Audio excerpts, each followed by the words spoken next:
Hey, what's up? It's Jim, and today I'm going to talk about the film The Big Short. With a lot of movies that are based on real-world events and any biopic or based on a true story type of film, oftentimes the temptation is to care more about the information about that event or that true story than the actual drama itself. It's kind of like watching an informative documentary. It doesn't mean it's a well-made documentary necessarily. You just feel like you've learned a lot and you've had a good viewing experience. Maybe that is kind of a good documentary, but you can tell it was kind of shoddily made. The direction wasn't great, and you're really just more wowed at the information than anything else. And The Big Short is doing that quite heavily, more so than any film I've seen this year that's also about a true story, mainly like Spotlight. It's almost so concerned with talking about the financial collapse of 2007 and 2008 and the housing bubble bursting that it doesn't really concern itself as much with these characters. It's almost like everyone's kind of just a conduit for Adam McKay about his political issues, but they're not like real characters. He didn't base this drama on telling the story of these people. He's telling the story of the financial crisis or the financial meltdown. I really don't like that in drama for the most part. It feels usually overly preachy and self-important and not really about making a good film. It's more about telling you about this real life story than it is making a movie about something. The Big Short works fairly well at getting that to work actually for it, despite having, it almost feels like a kitchen sink type of directing from McKay, trying to be a lot more versatile than he usually is, this being his first film he's directed without starring Will Ferrell and not being a comedy. And it doesn't feel like any film he's ever directed before. It does feel like he's just reaching for anything to get it to work. Despite a lot of numerous flaws within this film, it kind of works for itself in a way. It's very watchable, it's very captivating. Even if I know better while it's going on, I was still kind of enthralled by it and interested in it. And maybe this film kind of does what most of those message films or films based on a true story really want, is for me to be interested in the subject matter and learn a thing or two. And I guess I did do that. I'm wondering if that's worth having less of a drama and less compelling characters to inform the audience. Several investors and financial wizards in the financial sector who in the mid-2000s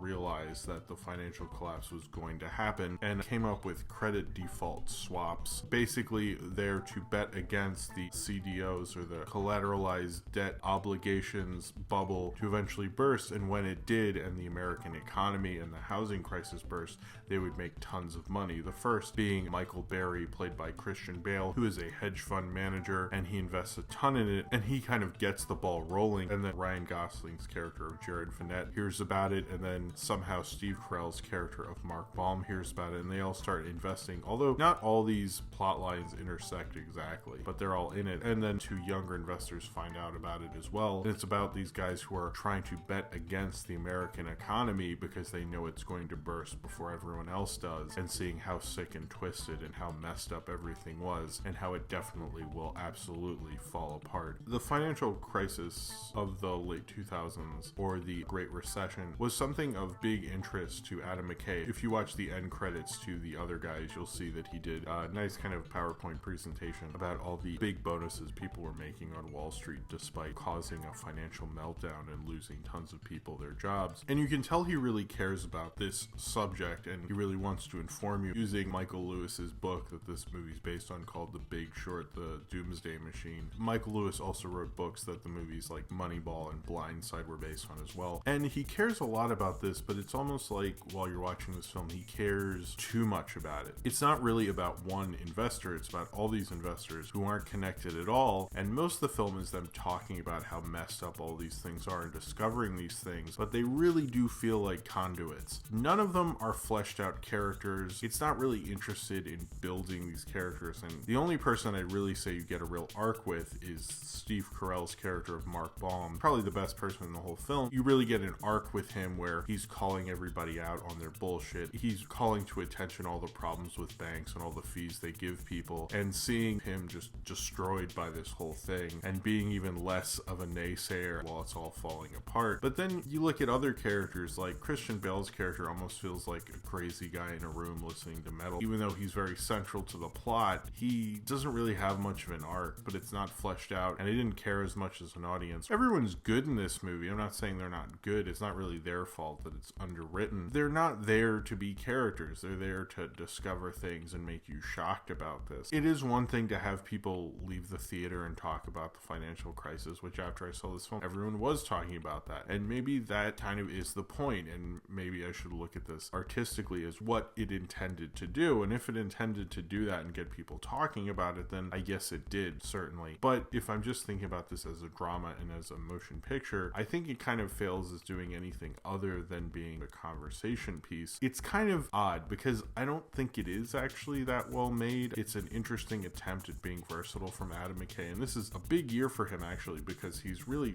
changed quite a bit. He helped write the screenplay to Ant-Man. He's doing a film like this. These are very un-Adam McKay things to be doing. It kind of works despite it being kind of a film of him just preaching to you about the financial crisis. And even if I agree with all this politics, and I think people should know about them, and I learned quite a few things about the financial crisis and about finance in general, it's the way he directs it in such a kitchen sink mentality, cutting around like crazy, using songs from the period. It's almost felt like the Gem movie in terms of like all the different types of media it uses when it's cutting around. It's a freeze framing and then zooming in on it thing that it liked to do so much. Just really felt like he was completely insecure that this would be a boring movie and that this was too preachy and too interested in its real life story. And maybe that's why he directed it like a crazy maniac just trying to get it to work. Oddly, he kind of does get it to work in that way, which is strange because while I was watching it, I was thinking like, wow, this is just like overly stylized and just a little too much, and it's almost like he's trying to find a point through that, even though he clearly has a point of what he's doing. I don't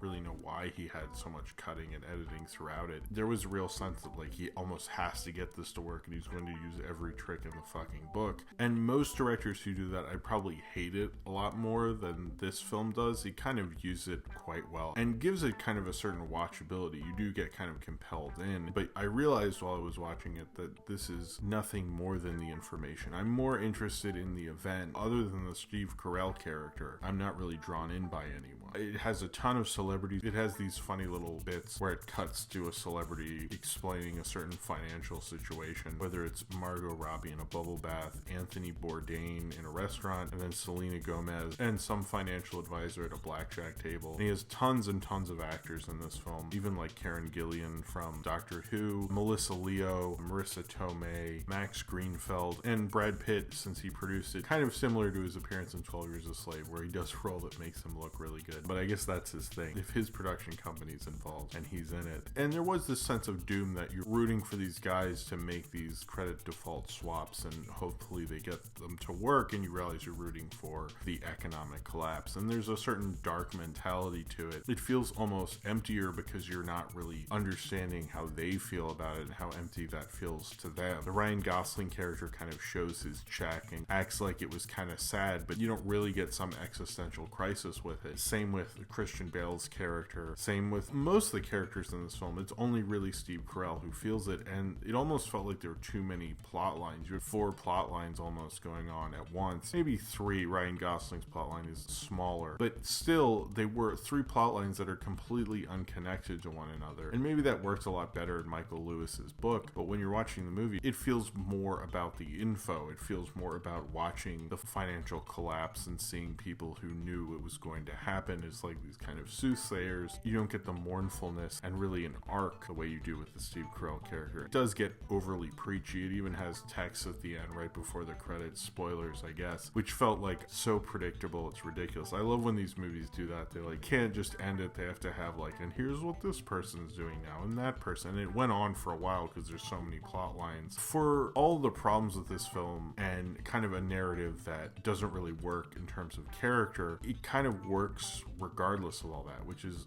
odd for a movie like this. For a director who almost doesn't feel like he knows what he's doing, pushes it and makes it feel like he knows what he's doing. There's kind of a scorched earth mentality in terms of the direction in this film. It almost feels like it could fall apart at any second and completely not work. It gives me some faith in Adam McKay as a director, more faith than I already had. Of all the comedy directors nowadays, I don't think I could think of any of them who could make a film like this and could show range. It doesn't show me the strength in him as a screenwriter. He wrote this with Charles Randolph. I think he understands how to make an event compelling and a movie compelling, but he doesn't know how to make you as an audience feel for it. It made you just kind of understand the financial crisis. This is a film that's really selling that these guys knew the financial collapse was going to happen, and it's not about these guys, it's about the financial collapse. Spotlight's the same way, where both of them are about major stories in the 2000s that had repercussions for a lot of people. But that doesn't mean because it's about that important event that can overpower what you really should be doing in a script and making these characters mean something to us, putting us on this journey or this arc. And not every